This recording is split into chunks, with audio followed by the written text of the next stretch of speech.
and what we do to build AAC capacity within Tennessee Public Schools.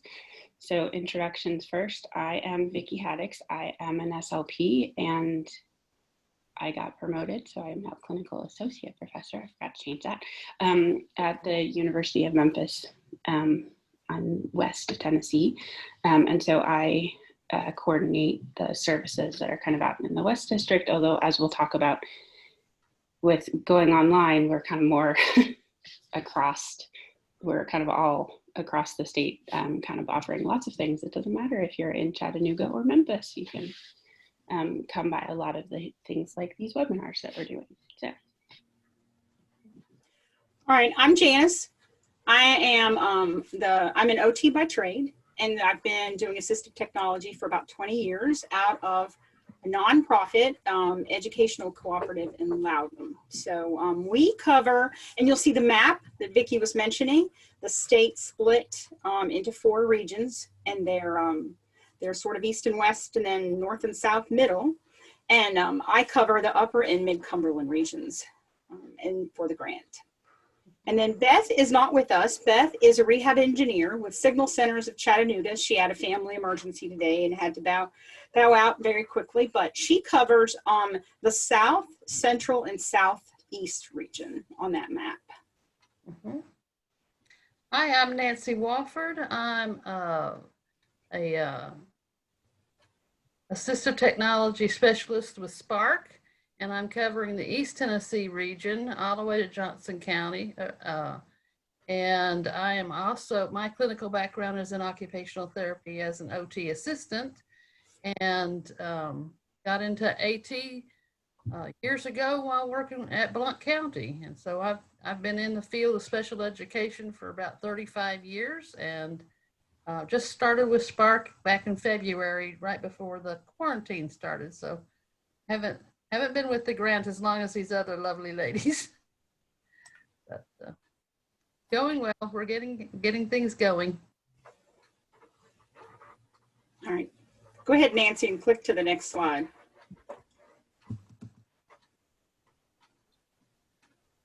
There you go. This is our map we were talking about. So Nancy has that purple region up in the northeast. The green across here is the Signal Center.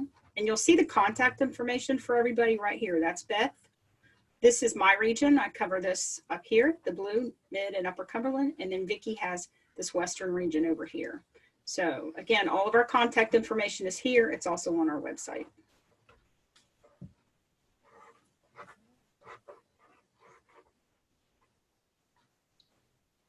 So as we were saying, Tennessee Talks is a 5-year grant project that's funded by the Tennessee Department of Education. This is our third year. Hard to keep track sometimes, but as you just saw from the map, it's 4 regional contracts that work together, and with all of the quarantine stuff, we are working together quite a lot. So things are available across regions in a way that they weren't necessarily before. And we will work directly with schools at no cost to support students, staff, parents, and hopefully to grow professional learning communities as well around providing support to our students with these significant communication challenges. And we will talk a lot more about our website as we go forward, but Tennessee Talks is the website to find out, to get where you can get all of this information as well, and soon to be more trainings and dates on our interactive calendar. So what can the Tennessee Talks grant do for a school district? We can assist with assistive technology, or specifically AAC assessments, and identify some necessary access supports around that. We have trials for devices and equipment subject to availability. We don't only serve one school district, so sometimes we do have to share. We support with device programming. We can help you write reports to insurance companies to get students their individual communication systems. We can try and troubleshoot some problems that you're having. We do a lot of training, a lot of training, and that's probably much of what we do. And we're really looking to establish some professional learning communities as well, so that everybody can support each other. And then we have lots of resources on the website, as well as the Facebook page that's expanding.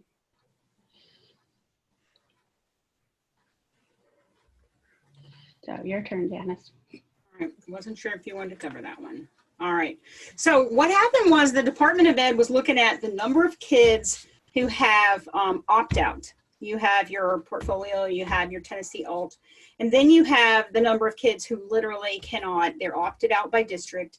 And so they used that as the data. This is what the Department of Ed told us how the grant came about, was the number of kids who are nonverbal or who have what we call complex communication needs, significant challenges to their communication, whether they're autism, whether it's language and communication in nature, intellectual disability, or physical disability, or some combination of all of those. So what happened was they said, let's put some supports out there across the state. And that's how they split the state into the 4 regions. And so we all work collaboratively. And then we built a website, and then the state, we have like this little list of things that we're working on. One of them is social media, because we reach a lot of teachers like that.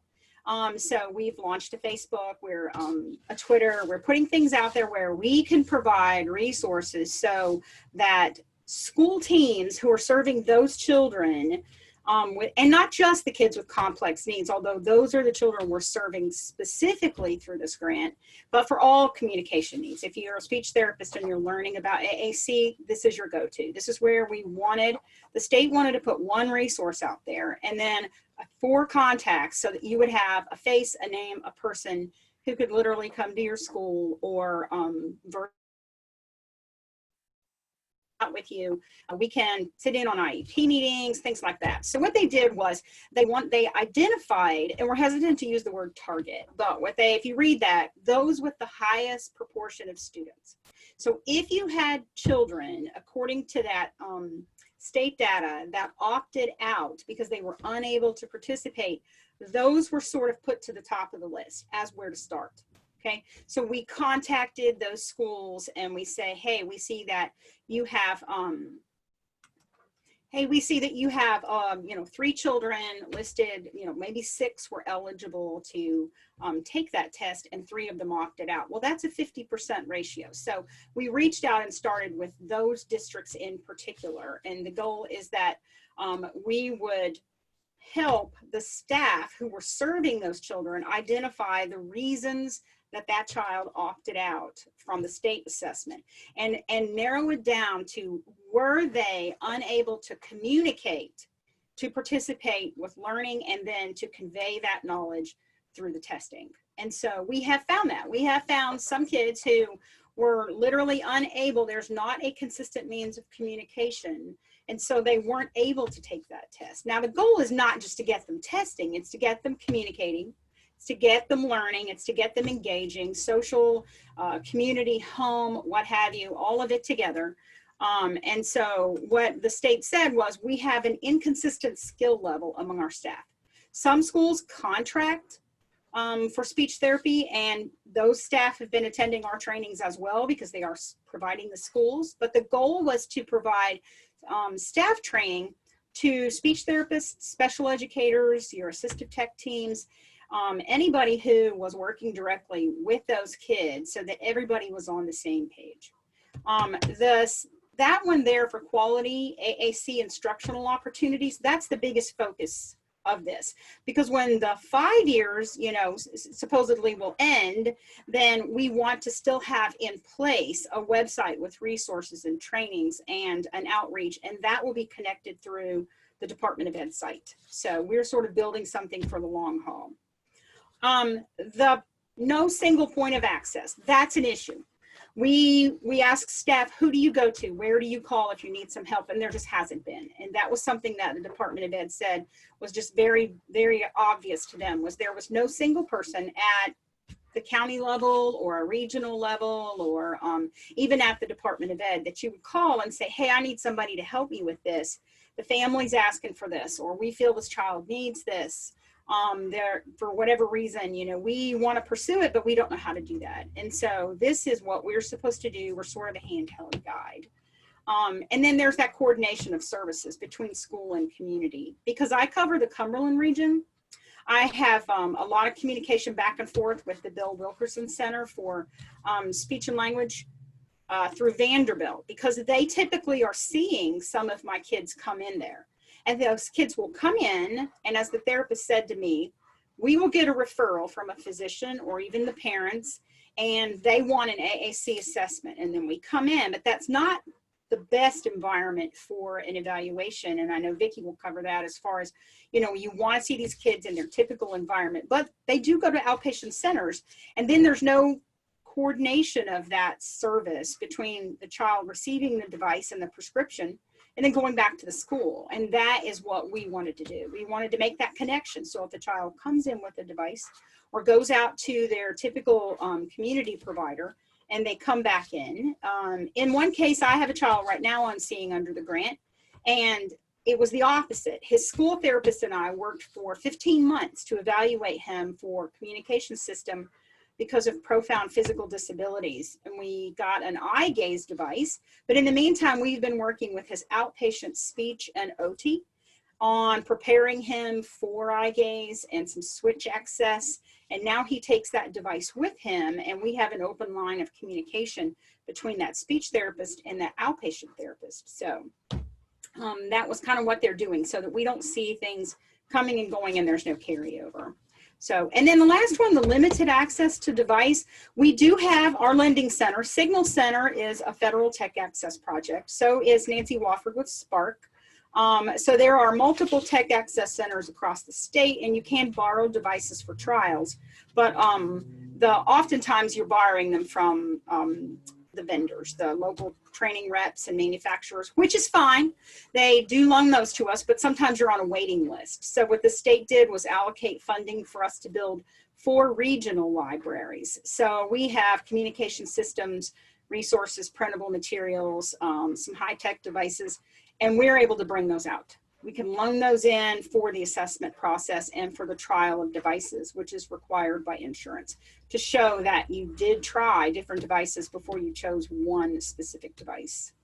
So, and then, so this is basically its summary. This is the scope of services. We are trying to help struggling school teams and clinicians find the support and the training that they need to serve the communication disorders seen with their children, and then the website and the management of the lending libraries. So this is kind of how it laid out. We spent the first year just getting our feet on the ground, getting the site up, gathering training materials.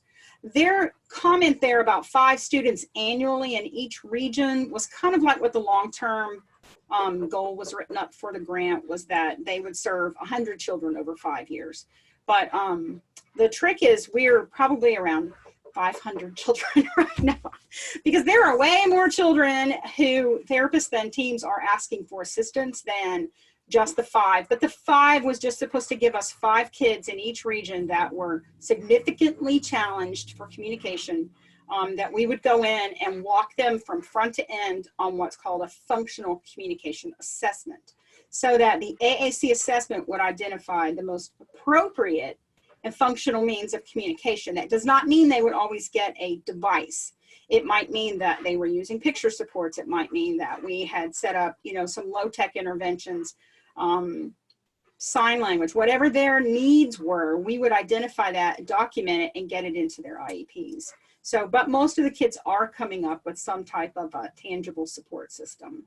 So, and then of course in year 5 is keeping our professional learning communities going. We were just really getting off the ground with those when COVID sort of rained on all of them. So now we've moved to more virtual training so that we can have people from every district participate, you know, and the goal is that you create a little network of experts in your region. So if you go to a training and you find that, hey, 2 counties over are here 2 therapists that know exactly what you're going through, and they've already got something in place, that you share those resources with each other, that you kind of act like a network, a professional learning network in generally, you know, within a driving distance sort of thing. We were just, like I said, those were just kicking off for us this year when COVID shut that down. So we have gone more to online PLCs. Want to talk about that? Yeah. This Haywood is yours, right? Yeah. So this is just some examples of things that we have done. So I support Haywood County Schools, which is a small and somewhat rural county north of Memphis. And I think this has worked well because we worked at both the district level to think about training more broadly as well as with individual students. And it started with, I met with the superintendent, the director of special services, and the lead speech language pathologist, and we kind of planned how this was going to work over the next few years. So we made those kinds of decisions at that initial meeting, and things have changed a bit because of COVID, but they really wanted to tie this work that we were doing with the grant to their district priorities around inclusion. They have gone to a fully inclusive school district there, starting with their preschool classrooms, but really working to get that all the way up to high school. So I first started doing trainings with the speech team and a few other members, but mostly the speech team. And then some of them have also come to the University of Memphis to observe our AAC therapy in our clinic, which has been very helpful. The team themselves went through a lot of the trainings on Project Core, which we have a link to that on our website, but Project Core has been doing some great work on getting AAC out in the classrooms. And then they brought that to each of their individual schools and have done presentations there. I largely have not been involved with those presentations that they've done to their schools. Kind of just been a consultant there, but they've done that themselves. And then I go once a month to check on those specific students that they have questions about, that we're still trying to figure out some access methods on, as well as kind of get to those next steps. And then more recently, I have been in conversation with them, and we've done some virtual training on how to get started with teletherapy. Some districts, and Haywood is one of them, is assigning one therapist to do more online. The districts that are doing hybrid stuff, one therapist is doing more online therapy, and another therapist is doing more in person. So the online person I've met with her twice now about how to get started with teletherapy. So trying to support an AAC over teletherapy is interesting. So lots of ideas and more training that we'll do as a grant for that coming up. But this is some of the ideas that we've done around how to support that kind of district. These are just some of the examples. This is a little guy that I see. This is actually the little fellow I was saying that we worked with for over a year. You can see he has significant challenges. The speech therapist was just really, really confused. She said, I have just never worked with a child who has these kinds of challenges, and so I'm just not sure what to do. So we started off with just some high contrast visuals and some simple switch access, some voice output, turning a toy on and off. It took a long time. We have been seeing him since he is 4 and came into the district to us. And so now he's 7 and we are still working, but it has taken us this long to get to a point where we say, he has the capability of participating with the eye gaze. And so we did a lot of, you can see over there, that is actually an OTA student that worked with me. And so we did a lot of eye gaze. But the best part is that he has a communication system now that he's using with his outpatient provider and with his mom, and he's really showing progress with learning to use that. He enjoys it. And the speech therapist said, I feel so much better now. We walked through the funding site to get this. I helped fill in the gaps, but the device that he did just get right before COVID closures at the end of February is a Tobii Dynavox device. And that's one of the things we get asked is, how do you write up the reports? And I will say that all major vendors have a funding portal on their website. So if we had chosen to go with any device, Saltillo or PRC or any of those, whatever device you ultimately decide on, they do have guidance for that on there. They're typically very well formatted online. A lot of them, like, I was really happy. This one even had drop downs that helped you make your statements. You would choose how you were trying to say something, or it would give you tips as to things to include in each section to make sure you covered the things the insurance company would want to see. So, but he now has his device, and we're working with him on implementation at this point.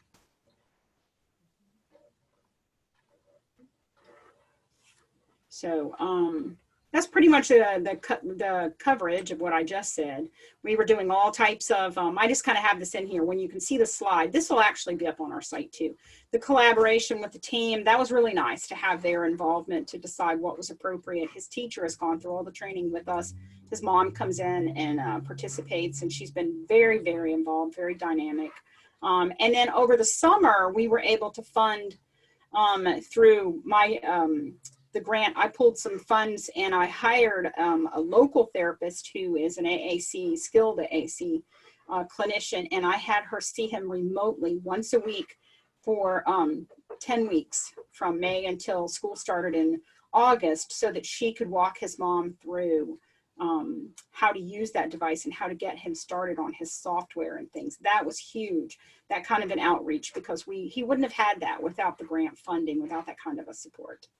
So, and that made a big kickstart for him. Was this Beth's? Yes. Okay. Yeah, this is actually a summary of one of Beth's students out of Signal Center. You can see that she started him. She says year one, that is the year the grant launched, 2018-19. And again, when we see the statement, they communicate best with parents, I do want to say that's been one of the things that we've all pushed, is that a lot of parents will say, it's okay, I understand them. You know, I can know what they mean. And that's because we know our children. We all know our children best. However, children age, children have other environments. They need to be able to communicate in multiple contexts, multiple environments. And so moving them forward to some type of a uniform system that everybody knows the language that they know and how they can communicate that to us is extremely helpful.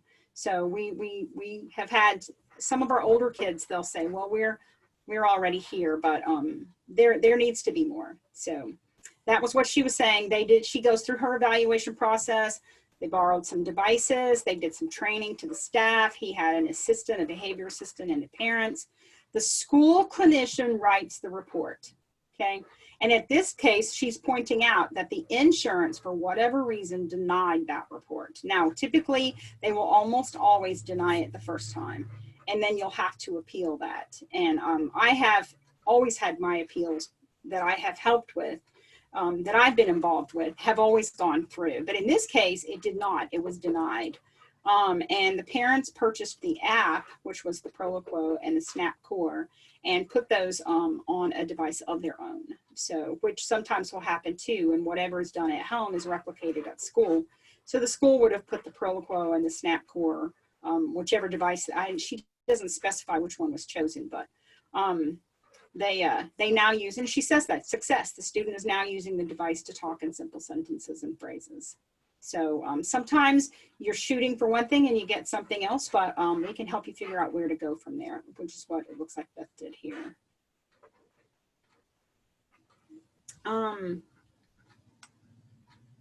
All right. Yeah, this is basically our trainings. These are the kinds of things that we do. We can train, we provide trainings on. Now, when we say we provide, we are not always the trainer. We reach out, we bring in people who have other areas of expertise, but we coordinate these. And then we also can provide these large groups, small groups. We've been doing the state conferences, the Partners in Education, the special ed conferences. We do have a state AT conference. This year it will be virtual, but that's the TAAT. We typically, about half of the sessions that we present at that are related to AAC. And then there is the TASLEP, the Speech and Language Conference. So I know, Vicki, you've presented there, right? Yes, it's canceled for this year, but hopefully, but they are going to do some online trainings to be determined, and they have been facilitating some community of practice things across the state.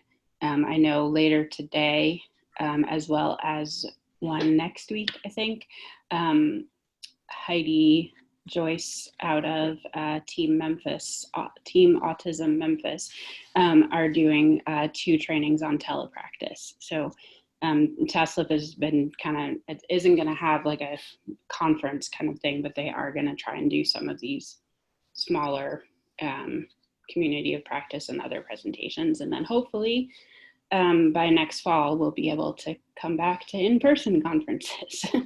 Yeah. All right. Nancy, did you want to cover this? Yeah, well, we had, let's see, good responses from the students that we've implemented AAC. We found that once they have acquired a voice using their device or their system, that we see a decrease in self-injurious behaviors and behavior outbursts. I was watching a video at one point from a student, a young lady who was a headbanger, and she was self-abusive, and just incidentally, she happened to get hold of her father's laptop. And this was a nonverbal student. And lo and behold, at some point, she started actually typing words. They didn't think cognitively she had the ability. Now that young lady is using a keyboard and a AAC device and is very fluent and has a blog, and she's written 2 books, and she's gotten her bachelor's degree. It's incredible. It's amazing. And those behaviors have all but been eliminated. But her outbursts were really her way of communicating, I'm in pain. She was headbanging because her head hurt. And so communication is vital.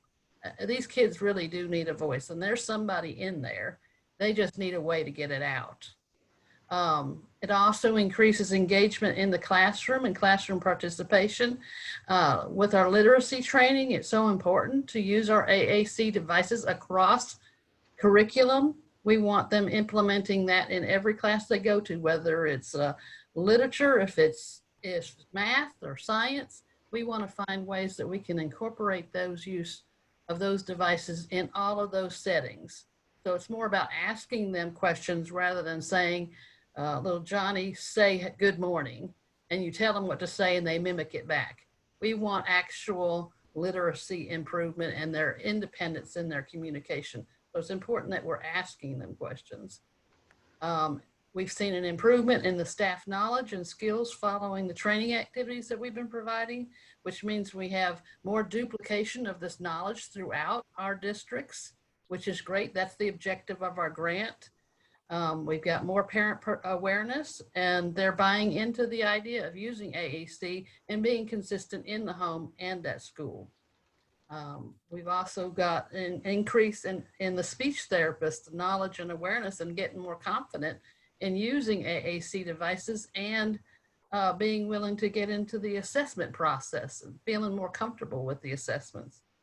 And then teachers are carrying over our recommendations for implementation in the classroom, and they're also enjoying better confidence and consistency, and they're training their TAs and other vested educational staff are getting involved. Let's see. These are some comments. Let's see. enthusiasm for the lending library. Oh yeah, that we have had an increase in use of our lending libraries and getting devices out there for trials. So I'm going to move to the next one. Vicki, do you want to talk about this one?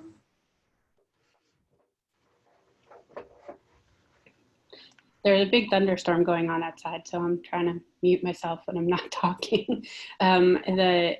These are just some of the comments that we've had from our feedback forms. So I'll let you read those yourselves. And in the meantime, I think there was a question on chat. Yes, I was going to say there was a question come up. Did you want to start with that? The question is, and I'm sure if you all have not seen it yet, is someone is saying, what is the best low-tech AAC app to use for most kids? And that's kind of a loaded question. So Yeah. It depends. It depends so much on, when you look at app, you have to think software. And this is where I train a lot with the therapist from the beginning, is that they'll say, which device is best for a child? The device is just the case for the software. It does contain some accessibility features and things in it, you know, whether you need a device that has eye gaze or whether you need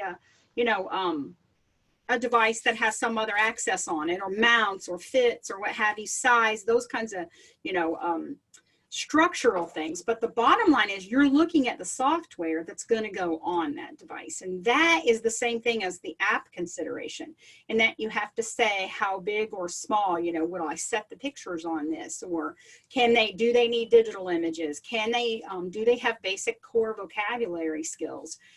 If not, maybe Snap plus Core is where you want to start. The nicest thing that the vendors did was offer up versions of their software in an app format. So like the iPad situation before, a couple of screens back when Beth said the device was denied funding because the insurance obviously did not pay for durable medical equipment, or at least that specific kind is my guess. That's typically the reason. Not that the child didn't need it, it's just not a covered item. So, but then they're able to say, well, if we saw success with this software, let's get it in an app. And so that's why it's really important, I think, for therapists to get an iPad. And I say iPad specifically because most of them are iPad driven, although some are Android format, and become familiar with your apps, with the Proloquo, with the Snap Plus Core, with Touch Chat. What else would you suggest, Vicki? Because you really kind of want to put those out there before the child and see which kind of software, which layout, what pictures, how well do they comprehend the meaning of what's going on there. You can always adjust how many pictures are on the screen, but you have to get to the software, what functions are in the software. That's why we have iPads that we loan to our districts that have all those apps on them. And that way we narrow down. I actually did a virtual session with a therapist, and we talked about where her kid was and what she wanted to try. And I said, okay, I'm going to ship this to you. And here's the 3 apps I think I want you to kind of take a look at. And then she's been trying each of those with them. So did you want to add something in there? So I was a little confused about the question and would love some clarification, because low tech and app don't usually go together. If you're talking more paper-based thing, the answer is still it depends, but it's a different depending answer. Whereas if you're talking about apps, you have pretty much the choices that Janice had mentioned.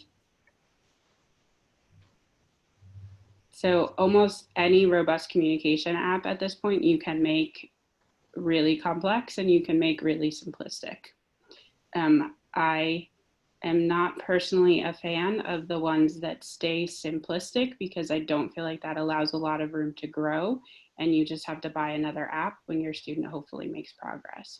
So my preference is to start with a fully robust communication app and then allow for growth, rather than buying something simplistic that you then have to, then hopefully they grow out of, that they're going to learn to do more than one symbol every hour and get more of a complex communication system happening, or at least give them a lot more symbols. So I'm personally not a fan of buying there are lots of $20, $30 kinds of apps out there. Those are, I'm really not a fan of those personally. I'm sure they have their place, but like I said, I'd rather we start with a larger goal in mind. I support you on that. That was what I was going to say, is you get what you pay for. So if you get a very cheap app that's limited, that's what you're going to get, and you're going to be stuck with it. And if you use a tablet, you know that there's going to be built-in obsolescence with some of the software. When your tablet is controlled by Apple or whatever that you buy, their software will only be supported for so long. So sometimes you might want to consider buying a dedicated device because it's supported by the manufacturers. Some of them have 3, 5, 6, even lifetime warranties. So they support their operating system. That's just something to consider anyway.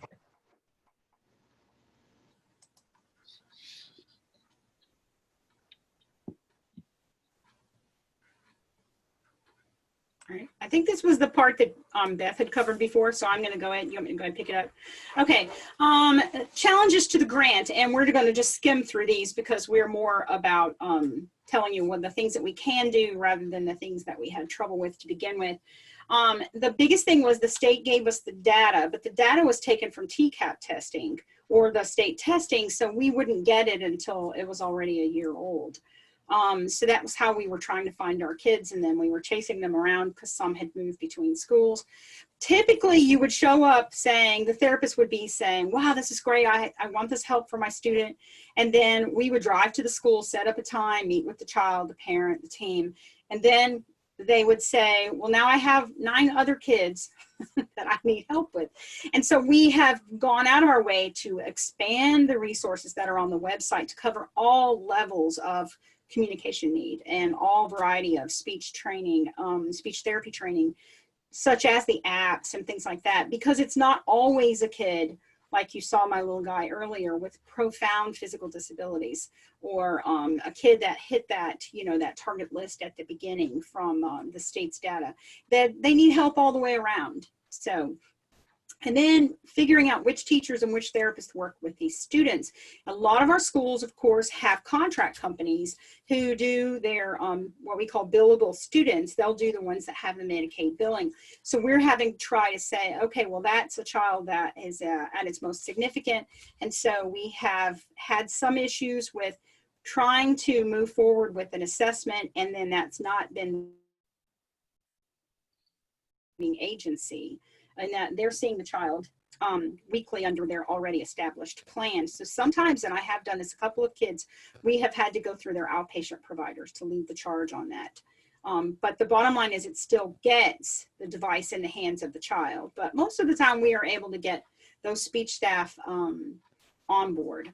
So, and then the documentation, it's very hard to say. I could certainly write up, well, I saw 5 kids this year that had complex communication needs, and all 5 were established a functional means of communication, maybe 3 with devices and 2 with alternative methods or what have you. But that is not so easy when you're dealing with speech therapy and AAC, because we have been seeing so many kids, and so it's made it very hard for us to figure out how to document that. For the grant reporting, we have a giant spreadsheet, and we do keep note of that. But anyway, this really, like I said, doesn't really affect you. It was just kind of, we wanted you to know where we had come from. And the students make slow progress. I mean, I have seen that little guy the entire 3 years of the grant when I picked him up. Most of the kids that we were seeing were targeted between, it initially was 2nd grade, I think, was what they were thinking, because they would start their TCAPs at 3rd grade as far as kids to see. But then the earlier you provide the AAC intervention, the better. And so we have kind of amended that a little bit along the grant lines to say, I will see him like he was in kindergarten. I said, I'm going to see him because I don't want to wait till he gets to 3rd grade and then help him find something, because I've lost 3 years of time at that point. So. All right, go ahead and flip that over there, Nancy. Okay. Again, PLCs, we had trouble connecting people together. We were just starting to see some headway with that. And then now we're back to virtual trainings. This goes back to the second one, school districts. A lot of times the speech therapist, and then they have to have 3 C's, correct, to write a report. Is that right, Vicki? Yeah, so you have to be a clinically certified, competent speech therapist. And then, so a lot of times we were letting, in a couple of my cases, I've had staff at the school who were not necessarily seeing that child with me. It was a speech therapist, but not a CCC licensed therapist. So her therapist at the school participated with us so that she could mentor her and then ultimately document together and sign the report. So it was beneficial to everybody. Let's see. And then the high-tech devices scare people. And so a lot of therapists were saying, oh my gosh, I do not know anything about this. They weren't resistant. They just, it's, sometimes you bring out a system and it's, it's a lot to look at. It's once you've worked with them for a while, it's not so intimidating, but it can be a lot. So that was a big challenge, was trying to introduce them to all kinds of things that were tech driven. And then, of course, AAC awareness. We do have, I want to mention the family perspective. Beth Warren, who's not with us today, is going to start a family group. We've just started she wanted to do this. She's done this in her district. It's been very successful. And it will be an open forum for parents, in that it will be on Tuesday nights. And that is 4 o'clock Central, 5 o'clock Eastern time. And she's going to launch it this Tuesday, the 25th. I somehow managed to write the 24th on the schedule. I'm going to fix that. Someone notified me this morning, and I thought I had that right, but I missed it by a day. That will be Tuesday night, and it's called a fact session. And so we say that, just the facts, ma'am. Here are the facts. It's family AAC training. And so every week we'll have a new fact for you. Well, some weeks she's going to cover implementation strategies. Some weeks she may have a guest speaker on there with her. But mostly she's going to cover parent training from the start up. And it will be an open conversational type forum so that parents can get their questions answered. And can hopefully network with other parents around them. So because the parents ultimately have that device in the home, and we want the carryover there, not just at the school. Yeah. And Janice, if I can add on that comment, you were talking about SLPs not having knowledge of AAC and having carryover issues. That's also an issue with using a device with multiple instructors, like getting it in the classroom, not just in speech. So sometimes you might have a teacher or a TA who's not familiar with the AAC, and they tend to set it aside because they don't know how to use it. So internal training and with staff turnover is vitally important to get success with AAC devices. You want the child to use it, you need to use it everywhere, all the time. That is their primary voice. So that's one thing we're really working toward, is getting carryover of training among all of your staff that works with that student.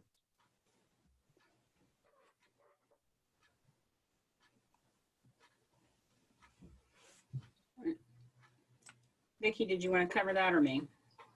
So I think we've already kind of covered most of it. I was going to say, yeah, the website is TennesseeTalks.org. I think that's on the home screen, but I don't think we've put it anywhere in here. If you were to click on it, of course, it would take you there, but it's an ongoing process. We are adding all of our trainings and everything to the interactive calendar on there today. So you'll be able to click on them and sign up for any of the trainings that are coming. And we are still adding trainings to that list. The list that went out only had 6 weeks on it, but that was just because that's pretty much what I had time to get up and get on the schedule. But I have had a dozen clinicians and educators from universities across the state already submitting sessions that they want to teach. And so it's going to be great. I think it's going to be really, really a good series all year long. And it will be once a week. We do want to choose one day and say these will be on this day. But when we did a survey among our districts, nobody has any one given day that's perfect for everybody. So it was kind of nice to float them around. So some clinicians might say, I can't do Mondays. I'm coming in off to start the week off. Monday's too hard. I, have no enthusiasm on Friday because it's Friday and you've been worn out all week. So we're kind of playing with them. So some are Tuesday, some are Wednesday, some are Thursday. So we're going to kind of keep it between those 3 days, but we're just putting them, a lot of it depends on our speakers' availability too, but we're trying to not host them on Mondays. Okay. All right, someone else says they have to head out in a few minutes. Okay. And then basically what we have said, we are going to provide as much virtual support, more training. We're starting that new monthly series called FACT. We've got the webinars that are kicking off today. We really just wanted you to know today what this was all about and what kind of help you can get, and who we are when you reach out to us. So everything, our website has fabulous resources on it. So I want to try to close out here in just a couple of minutes so we can see if anybody has questions. What are the other slides that are left, Nancy? That's it. Just answering. Oh, well, that was perfect timing. So Yep. Can we open this to questions? Does anybody have questions for any of us? You can unmute. I think it will let you unmute. Let me see.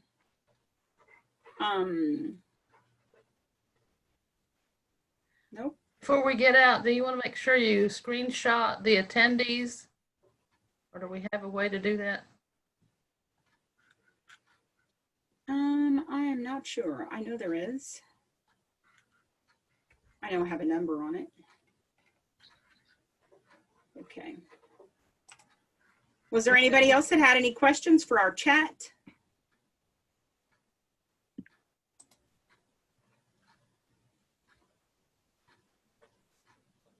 All right. I think that's pretty much it. Right. So those are our emails. Nancy, your email has a typo in it. Oh. It says sparked. Oh, sorry. Yes, that's I not. just happened to catch that. Yeah. So it's I'm spark, glad you pointed that out. I'll fix that. so it's a sparktn.org. Yes. Spark is the tech access center SPARK. in Knoxville. Yes. KTN. Okay. I'll fix it. And if anybody has ideas about subjects you would like training on, feel free to type those into the chat as well. We always take requests.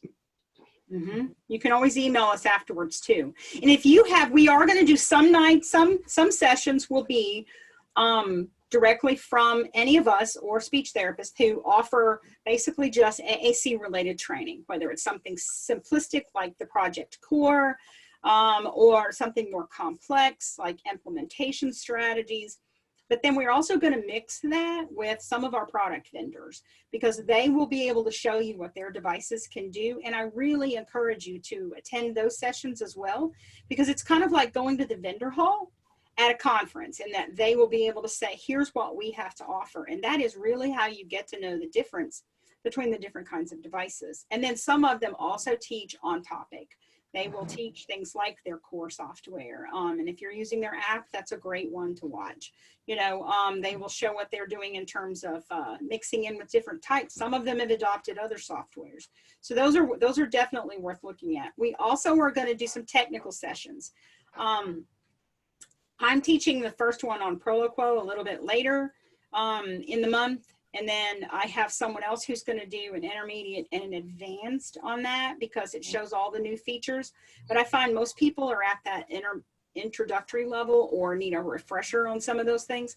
That we're just going to make, I'm going to offer the tech, and then we'll have people with their devices saying, hey, I'm not able to do this. What am I supposed to be able to do? Or how do I do this? Or how do I share a page between something? And so those are the kinds of things we want to do to build, again, a network of people working together, because there may be someone else on that session who says, hey, I'm in the next district. You know, if you want to get together, you know, I'll show you what I'm doing, or you can come by my class, or I can even share, you know, pages with the app with you or something like that. So so we're going to offer different kinds of sessions all the way through. Today was just more of an introductory type thing. So I am supposing that is pretty much it. I know a couple of people said, sent me messages that they have to be out for meetings. I know I have an IEP at 1:30. So I guess we're going to close. That's great. And thank you everybody for attending. And just in case, Vicki, would you like people to shoot you an email if they attended so we can make sure we get everybody accounted for that they attended? I I'd rather they not shoot me emails about that. Okay. Sorry, my email inbox is already really full. Okay. So we It's gotta okay. reach out to I have pretty much if you are in one of our regions and you want more information and you attended, you can shoot an email and let us know. If you Individually. wanted more Send it to information, Janice. please do email. Janice wants your emails. No. Now, if you All want right. more information, please do email. I Yes. don't need an email just to know that you attended. That's fine. All right. Well, we're going to close out, and this will be posted up to the website in a couple of days, not today. So, and that way you can go back and look at it along with this if you have any questions. But again, reach out to us directly. All right. All right. Have a great weekend.